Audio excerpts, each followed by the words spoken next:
MKM Pakistan نے کراچی کے علاقے گلشن اقبال میں سیاسی شو کیا ہے اور دھماکہ کر دیا ہے۔ یہ بم دھماکہ نہیں ہے بلکہ سیاسی دھماکہ ہے۔ اس کے علاوہ سابق وزیر اعظم شاہد خاقان عباسی نے نواز شریف صاحب کو بے نقاب کر دیا ہے اور بہت ہی کڑوی کسیلی باتیں کی ہیں۔ اس میں مزید تفصیل سے بات کرتے ہیں۔ جی السلام علیکم، میرا نام خرم فہد ہے۔ MKM پاکستان نے گلشن اقبال میں سیاسی پار شو کیا ہے اور ایک بار پھر دبنگ انداز میں بات کی۔ انہوں نے کہا کہ MKM نے 20 لاکھ جانوں کا نذرانہ پیش کیا ہے پاکستان کی بنیاد ڈالنے میں، یعنی 1947 میں جب پاکستان وجود میں لایا جا رہا تھا۔ تو MKM پاکستان نے کہا ہے کہ قربانی دینا ان کے خون میں شامل ہے اور وہ اپنے آئینی اور سیاسی انسانی حقوق ملنے تک جو ہے وہ اسی طرح جدوجہد کرتے رہیں گے تاکہ جہاں ان کی جان بھی چلی جائے لیکن وہ پیچھے نہیں ہٹیں گے۔ اس کے علاوہ مصطفیٰ کمال نے یہ کہا ہے کہ جو کراچی اور حیدرآباد ہے تو وہ MKM کا ہے۔ بھائی MKM کا تو ہمیشہ سے ہے لیکن آپ کو اس بار کام کر کے دکھانا پڑے گا، لوگوں کا دل جیتنا پڑے گا۔ کراچی حیدرآباد میں بہت سارے مسئلے ہیں۔ ایک تو یہاں پہ سیفٹی سیکیورٹی نہیں ہے، امن و امان کا مسئلہ ہے۔ کوئی بھی انسان ہے وہ باہر جاتے ہوئے ڈرتا ہے، گھبراتا ہے کیونکہ موبائل چور آ جاتے ہیں اور صفایا کر کے 9 2 11 ہو جاتے ہیں۔ تو ایک تو امن و امان کا مسئلہ ہے، دوسرا یہاں پہ گندگی بہت ہے، نوکریوں کے مسئلے، روٹی کپڑا مکان کے لوگوں کو لالے پڑ گئے، تو لوگ بہت ہی مشکل حالات میں زندگی گزار رہے ہیں۔ اور اب الطاف حسین کا سایہ بھی ان لوگوں کے سر پہ نہیں ہے، تو لوگ بہت ہی ناراض ہیں، خفا ہیں، اداس ہیں، پریشان ہیں۔ تو ایسا نہ ہو کہ کراچی اور حیدرآباد کے لوگ لاوے کی طرح پھٹ جائیں، تو آپ لوگوں نے بہت ہی محنت اور ایمانداری سے کام کرنا ہے اور لوگوں کا دل جیتنا ہے۔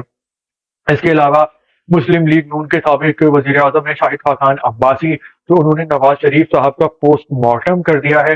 ویسے خاقان عباسی کا ایک بڑا ہی اچھا نام ہے، ان کی جو گڈ ول ہے، پوزیشن ہے سیاست میں، وہ کافی قابل عزت انسان ہے، لیکن انہوں نے نواز شریف صاحب کو نہیں بخشا ہے اور انہوں نے نواز شریف صاحب پہ سنگین الزامات لگائے۔ کہا ہے کہ جو نواز شریف صاحب پہ جو لاڈلا ہونے کا تاثر قائم ہو گیا ہے تو یہ الیکشن کو متنازع بنا دے گا۔ اس کے علاوہ انہوں نے یہ بھی کہا ہے کہ انہوں نے مستقبل میں ہونے والے جو ممکنہ تنازعات ہیں اس کو فیل کر لیا ہے، اس لیے وہ اگلے الیکشن میں حصہ نہیں لیں گے۔ یہ بھی کہا ہے کہ جو مسلم لیگ ان کا بیانیہ رہا ہے ووٹ کو عزت دو، تو وہ انہوں نے چھوڑ دیا ہے، اس سے ہٹ گئے ہیں اور اقتدار حاصل کرنے کے لیے کچھ بھی کرنے کو تیار ہیں۔ تو کیا آپ خاقان عباسی صاحب کی بات سے متفق ہیں؟ لیکن یہ بات تو صحیح ہے کہ نواز شریف صاحب کا جو تاثر ہے وہ لاڈلے کا قائم ہو گیا ہے، جیسے عمران خان کا تاثر لاڈلے کا قائم ہو گیا تھا 2018 کے الیکشن میں، اور جتنے ٹائم ان کی حکومت رہی 3.5 سال میں، تو ان کو تانے ملتے رہے کہ یہ تو لاڈلے ہیں، ان کو تو بیساکھیوں کے سارے اقتدار میں لایا گیا ہے، کچھ تو ان میں اہلیت نہیں تھی۔ تو نواز شریف صاحب کا بھی ایسا ہی تاثر پیدا ہو گیا ہے، تو یہ نواز شریف صاحب کے فیوچر کے لیے بہت ہی زیادہ خطرناک ہوگا۔ 3 بار وزیر اعظم بن چکے ہیں، چوتھی بار بننے کے لیے وہ پاکستان آئے ہیں، اور اگر ایک بار پھر انہوں نے پھڈا کر لیا عدالتوں سے، اسٹیبلشمنٹ سے، اور پھر معزول ہو گئے یا جیل میں چلے گئے، جلا وطن ہو گئے، تو پاکستان کی عوام آپ کو آخر کب تک موقع دے گی؟ تو یہ آپ کے پاس موقع ہے امر ہونے کا، لیڈر بننے کا۔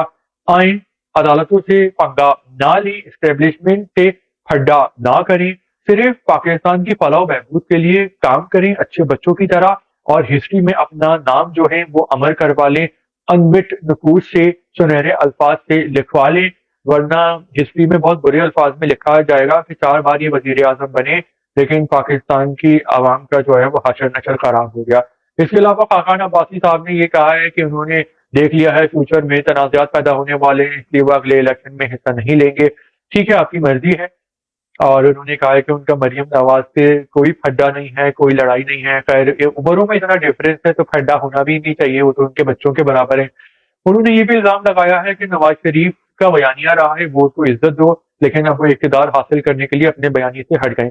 تو بالکل صحیح بات ہے، پاکستان میں جو بھی حکومت کرتا ہے، سیاست میں آتا ہے، وزیر اعظم بننے کے لیے اس کو منشور سے ہٹنا پڑتا ہے، اور جو ہے وہ اقتدار حاصل کرنے کے لیے گرنا پڑتا ہے جو اخلاقی لحاظ ہے اس سے، اور پھر حکومتیں چلتی بھی نہیں ہیں، ناکام بھی ہو جاتی ہیں، کیونکہ جو لوگ لاتے ہیں، جب آپ جہاں بھی چوں چرا کرتے ہیں ان کی بات ماننے سے انکار کرتے ہیں، تو پھر وہ آپ کا اسی طرح جس طرح لاتے ہیں اسی طرح نکال دیتے ہیں۔ تو یہ کامن سینس کی بات بھی ہے کہ جب آپ کسی اور کے کاندھوں پہ آئیں گے سیاست کرنے کے لیے تو آپ کو ان کی بات ماننی پڑے گی۔ تو شاہد خاقان عباسی صاحب نے کافی سخت باتیں کی ہیں لیکن کڑوی باتیں ہی سچی ہوتی ہیں۔ تو آپ کا اس حوالے سے کیا کہنا ہے؟ کیا اس بار اگر نون لیگ حکومت بناتی ہے تو کیا وہ عوام کے دکھ درد کم کر سکے گی، مٹا سکے گی، یا ایک بار پھر جو ہے وہ مشکلات میں گر جائے گی؟ تو آپ کامنٹس کر سکتے ہیں۔